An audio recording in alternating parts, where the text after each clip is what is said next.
Friends नमस्कार आपण माननकु BL Suchismita blogs channel को बहुत बहुत स्वागत जनाउछि।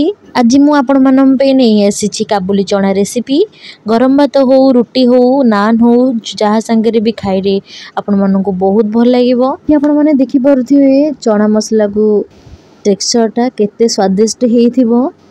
तो यही टेस्टी गर्मा गरम काबुली चना सहित रुटी हो पूरी हो नान हो भात हो जहाँ भी हो ना खाइबाटा पूरा जमी जीव मजा तो पूरा डबल ना कौन कहते सांग मैंने टेस्टी चना मसला बनवाई भिडियो टी आपण मैंने संपूर्ण देखंतु आ भिडियो भल लगे लाइक करेंगे शेयर करेंगे कमेंट करेंगे और न्यू थिले चैनल को सब्सक्राइब भी करने पाखे थे बेल आइकन को प्रेस करदे। चलतु डेरी न करी आमर यही टेस्टी रेसिपी को स्टार्ट करवा।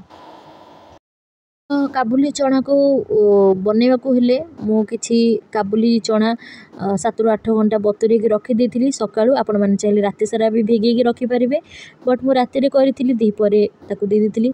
तो मु प्रेशर कुकर रे काबुली चना जो तक बतुरे थिली दे देली आलू 2टा दे देली स्वाद अनुसार लुण स्वाद अनुसार हल्दी गुंड लंका 2टा कंचा लंका आउ किछि पानी देकी ताकू 3टा हुइसिल दे दबा।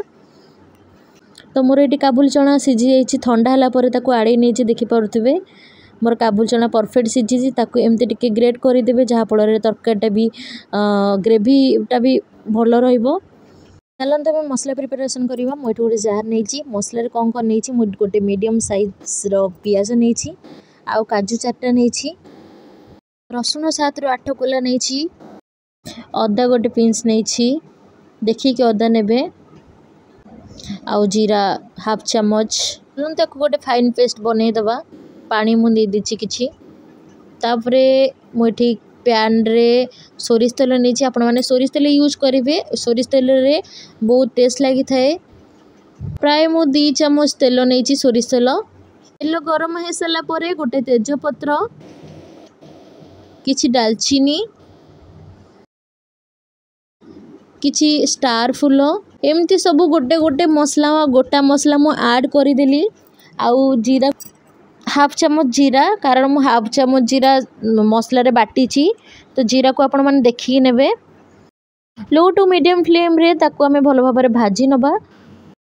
तापर गोटे बड़ साइज पियाज मु छोट छोट पीस करके काटी नहीं ताकू दे देली तापर पियाज को गोल्डन ब्राउन हैला पर्यंत भलो भाबरे भाजी नबा। एठी मोर पियाज भी हे आसलानी गोल्डन ब्राउन हे गलानी।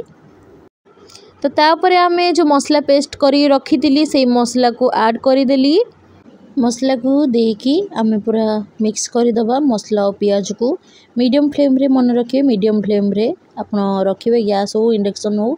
तो किछि गोटे मिनिट पर्यंत ताको आमे भलो भाबरे मिसेकी भाजी नबा जेमती कि तार कंचा स्मेलटा पड़ेबो। भाजी गला परे आमे गोटे टमाटो बड़ टमाटो मु ग्राइंड करी रखी देथिली टमाटो आपण माने काटिक भी दे परिवे आउ एमिति दबा द्वारा कोन कि ग्रेवीटा टिके बहलिया टाइप रो रहिबो ताकू भी आमे 2 मिनिट पर्यंत कसी नबा। तो हमर ए मसला भी कसी गलानी आमे किछि 2 चम्मच 3 चम्मच पानी दे दबा काहे कि ना तळू लागी जाय पारे तो मसला तळू लागिबोनी बेली आमे पानी इठी ऐड करिछे 2 चम्मच 3 चम्मच पानी दे देबे। तापर आमे चलंतु गुंडा मसला ऐड करवा।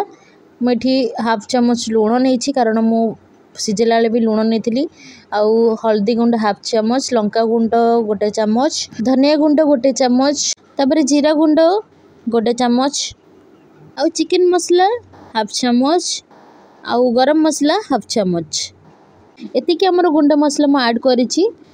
आमे गुंड मसला दे दिले एबे वर्तमान ताकू मीडियम जाल रे ताकू भलो भाबरे गोळेई नबा माने भाजी नबा बा कसी नबा जहाँ भी हो भलो भाबरे कसी नबा मसलाटा जेमती भलो भाबरे कसी हेबो। मन रखिबे मसलाटा को भलो भाबरे कसीबे नहले नहीं टेस्ट लागिबोनी जेते मसला हमें कसीबा सेते हमको भलो टेस्ट आसीबो।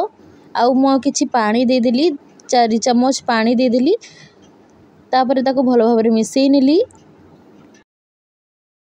तापर आमे लिड को कवर कर दबा 4 मिनिट पई। तो मोर 4 मिनिट हो सारे देखी पारे मसलार कंसिस्टेंसी केमती अच्छी पूरा कलर भी चेंज हो जाइए मसलार मसला को आउ थे टिके घांटी नबा भल भाव गोल नबा मसला को देखिपे मोर ये पानी भी सब सुखी आसला। तापर नेक्स्ट स्टेप रे आमे जो सिझे रखी काबुली चना और आलू को दे दबा। तापर ताकू मीडियम टू हाई फ्लेम रे ताकू भल भाव गोले नबा मसला सहित पूरा मिसई नबा। मोर ये भल भाव काबुली चना को मसला सहित पूरा मिक्स करदेली। रखिए जाल को मीडियम रे रखिए ना तलू लगी ये भल भाव कषी गला मसला सहित। तापर मु गोटे गिना पानी इथरे ऐड करदेली। आपण को हिसाब रे आपण पानी देबे। आपण केते ग्रेवी रखिबा को चाहउचंदी ता हिसाब रे आपण माने पानी देबे। मु एठी प्राय 1.5 गिना पानी देइछि। आपण चाहिले अधिक देई परिबे आपण चाहिले कम भी देई परिबे। साइड रे जो मसला लागि थिबो ताकू आपण माने पिठा बते साहाଯ୍य रे बाहर करि नेबे मसला सहित मिसई नेबे। तो मोर एबे वर्तमान मसला पूरा रेडी हो जाइछि। ताकू आमे लिड को कवर करि नबा 5 मिनिट फाई। तो 5 मिनिट पर देखि पारुथिबे कंसिस्टेंसी केमिति अछि। पूरा कलर चेंज हो जाइछि मस्त अछि। आ बास्ना तो पूरा स्मेल बहुत भलो आसुतिला। तो मोर ये पूरा रेडी हो जाइछि। आपण माने चाहिले एई टाइम रे ही आपण माने धनिया पत्र काटि के दे परिबे। बट मो पाखरे धनिया पत्र अवेलेबल नथिला आ कस्तूरी मेथी भी अवेलेबल नथिला। कस्तूरी मेथी भी आपण माने दे परिबे। तो मोर ये काबुली चना पूरा रेडी हो जाइछि। पूरा भलो भाव फुटी जाइछि। मते एतिकरी ही ग्रेवी दरकार थिला ताठो अधिक नुहे कि ताठो कम नुहे। सो प्लीज यदि मो वीडियोटा आपण मानकु भल लागुछि ताले लाइक शेयर कमेंट सब्सक्राइब निश्चिंत करेंगे। आउ कमेंट रे निश्चिंत जनइबे मोर ये रेसिपीटा आपण मानकु केमिति लागिला। आउ खाइबा को तो मस्त थिला। आउ देखा हबा आउ गोटे नेक्स्ट रेसिपी को रहिली। बाय बाय नमस्कार।